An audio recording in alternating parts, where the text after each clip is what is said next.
Welcome to the NWI.com Political Roundtable for Thursday, September 19th. I'm Robert Blaskowitz, Assistant Managing Editor of The Times. Joined with me today, Doug Ross, Editorial Page Editor of The Times. Krista Ivanovic had to run out, so hopefully she'll be back with us next week. But let's jump right in this week, talking about Lake County E911 consolidation. We had a number of people on the panel that's set up to look at the issue, Right. come in to visit us and talk about the just real strict timetable that they're on. Well, and they are on a strict timetable because they've got until, January 1 of 2015, they've got to have it up and running. Or the county loses, as I recall, $2.6 million in 911 fees that, are collected. They go downstate, they come back, or not come back in this scenario where they don't get things done. Right. The problem is, they've had 5 years to get this done, and they just haven't gotten, as far as really they need to be. Lake County's in kind of a unique situation. Of course, everybody says Lake County is unique, but in this instance it is, because the second largest consolidation in Indiana, and all counties have to do this. Marion County is the exception, but it's a different kind of county anyway. But the second largest county has only 7 of these dispatch centers to consolidate. There are 17 left, with New Chicago already having consolidated with the county. But that's counting New Chicago is a total of 18 for this ginormous merger. Yeah. And so there's turf wars and all of this. It becomes a huge issue. I mean, as you can imagine, people want to say that it's a matter of public safety, that they want their dispatcher to know their community really well. And frankly, with computers and with the dispatchers that they already have going, presumably going to staff the consolidated center, I don't see what the big deal is with that. Right. And it's going to involve bringing in a lot of new technology that is going to be better than what is there now. So there isn't so much a cost savings that's going to be involved here as much as efficiency and better, hopefully better service. Right. It's more cost shifting than a cost saving. Right. And in the process of this consolidation, they're buying a lot of new radios and things, so it's going to look a whole lot more expensive than if they just put it all together with what they already have. And a big component of this process is how they go about getting the vendor for that new equipment, and there's been some conflict in terms of how the bidding process, whether you have a bidding process or whether you use the state recommended vendor, which was already kind of bid out. Right. One, obviously, going with the state's vendor would be much more efficient in time. When they're on this strict timetable, it would be much quicker for them to do that.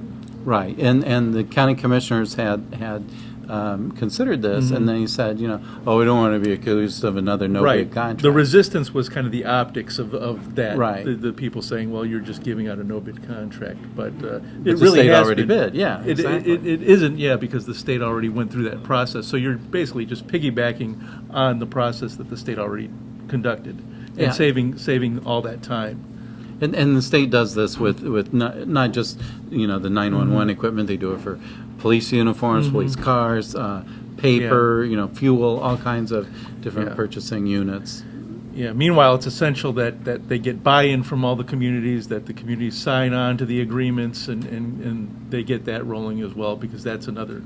And there's really going to be some resistance to that, because the interlocal agreement that's going to come out pretty quick will spell out, okay, here's what your cost is going to be, and that's going to be where the screaming starts. And if all this doesn't come together, the county stands to lose $2.6 million, and the state and the state is not going to give on that deadline. No, it's pretty clear. There's been a lot of talk. I was at the initial meeting of this Public Safety Commission, actually at Andorra several years ago, where they talked about, we have to get moving. They didn't get moving. There was a lot of discussion about, well, let's get them to change the law because we don't like it. Well, the law is not changing just because you don't like it. Right. I mean, even the lawmakers from Lake County are saying, forget it. Yeah. There's no hope. You just get it done. Yep. So. We will keep an eye on the process, and obviously we're on the side of getting it done. So, Exactly. So, moving into Porter County, something that a controversial issue over there right now is the possible building of a new animal shelter. The county commissioners are looking at a site near Sunset Hill Farm County Park. That's right there at US 6 and Meridian, kind of right in the middle of the county. So I think that's population-wise, certainly. Right, yes. right. So they're looking at that site for a new animal shelter, but people affiliated with the Parks Foundation are concerned about that location. Doug, well, and they're concerned about, here was this parkland that was donated to be parkland, and so then if you use it for an animal shelter, then obviously it's not a park, and so there's a question about, does that affect the ownership of that property, and they're more concerned with what does it mean for future donors of land to say, hey, you donated it for this, but we changed our mind, we're going to use it for that. The problem is, where else are you going to put that kind of an animal shelter where it's high enough visibility that you get the traffic in there it needs, and is already on land that the county owns, so that you keep the costs down. I'm hearing from a number of people who live in the area of Sunset Hill who love the park, but hate the idea that an animal shelter would go in there because it means you'd hear you don't hear the meows that much from the cats, but you'd certainly hear the barking from the dogs potentially. So there's that question. What are the county's other options? Well, there's land at 130 and 149 that's been discussed, but utilities would have to be extended to that. So there's adding to that cost, and frankly, the soils, that land was acquired for extending Highway 149 south from 130 to 30, and then when they figured out the soils were so awful in there, you basically bought swampland where you can't build a road, so why would you build an animal shelter there? Right. One of the other options would be where the old Porter County home was on Highway 2, just south of 30. But then again, right there and that's not far from the present. It's not far from the shelter. Existing site, so it'd be like walking across the road almost. But then you also look at that site. There's a bunch of subdivisions right there, so then you've got the noise issue again. Yeah. So I think Sunset Hill's their best bet at this point. Yeah, well, it sounds like whatever choice they make, they're going to anger somebody. So. Well, that's the way it is. That's the way it is in government. Yeah. Speaking of angry people in government, or people fighting like cats and dogs, there's the current debate going on in Washington over the federal budget and a possible government shutdown looming, or defaulting on the country's debt, being held hostage in opposition to the implementation of the Affordable Care Act, also known as Obamacare. Is this going? It seems like this game of brinksmanship has to stop at some point, or could call it a game of chicken. Is someone going to blink at some point? Well, somebody will. The question is, at what point? Will the government have already shut down?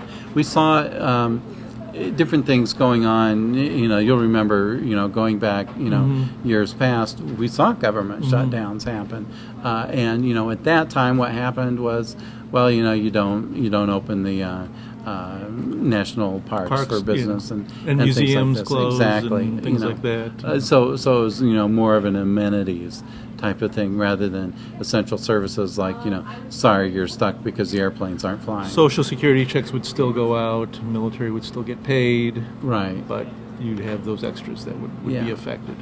So what happens now if you truly shut down the government at a time when you're running fairly close to the debt limit? Well, at some point the bills have to be paid because Yeah. the federal government's not Right. going to default. Right. So And defaulting on the debt limit would be disastrous. It would. And economically disastrous. And this kind of I thing. think Greece, Right. basically. Right. It's interesting to see what the Fed did yesterday. Ben Bernanke, chairman of the Fed, decided to extend the qualitative easing, the buying of bonds, and the market reacted very well to that. It was thought that they were going to taper that back, but they didn't. And I think that was directly in reaction to what's going on in Congress, that Congress isn't acting responsibly in terms of what needs to be done with the economy. So the Fed kind of has to do this in order to prop up the economy because Congress isn't doing its job, basically. Well, and that's, I hate to say it, but that's really what it comes down to. We've had a broken Congress for, several years now, really. Well, since the 2010 election, basically. Yeah, and so, here we are, we have a Republican House and a Democrat Senate. And the thing with the House, the dynamics are different, I think, because it's not just the traditional Republican line, but you've got some really strident young freshman Republicans, or second term, but barely in there. There's been so much new blood in there that's causing a lot of this brinksmanship. And a lot of these people in these gerrymandered districts that are safe Republican or safe Democrat, Right. and basically they raise money and they boost their profile by acting as extremists who Exactly. Instead of cooperating, working across the aisle on these issues. Right, and if you'll recall, President Obama giving the State of the Union address, and the congressman from South Carolina, Joe Wilson, famously yelling "You lie" at one point. There's no way that would have happened in a more genteel era. But now you're talking hardball politics. And you wonder at some point, is there a price to be paid for this? Well, yes, I think that's going to happen. There's a price that we're going to pay Well, with the economy exactly, and exactly. these continued issues. But is there a price politically for some people in Congress to pay? And I've heard a lot of talk about is, and that the losers are going to be the House Republicans because Democrats will be put in there from people just frankly fed up with the brinksmanship, because it seems to be driven, from my point of view, at least, it seems to be driven by those truly strident Republicans that are fighting Obamacare, obviously, but fighting any number these of other constant issues. votes over and over to repeal that are going to go nowhere. It's useless. It's Right. pointless. Right. It's pointless exercise in showing that you're a conservative. Well, and here's our next problem. Here we're in 2013. The next census is a long way off. The results of that census are even longer, and now we've still got these gerrymandered districts for now. So we're going to see continued strife for a while, I'm afraid. Well, that's all the time we have for this week. We thank you for watching, and we'll be back next week with another Political Roundtable.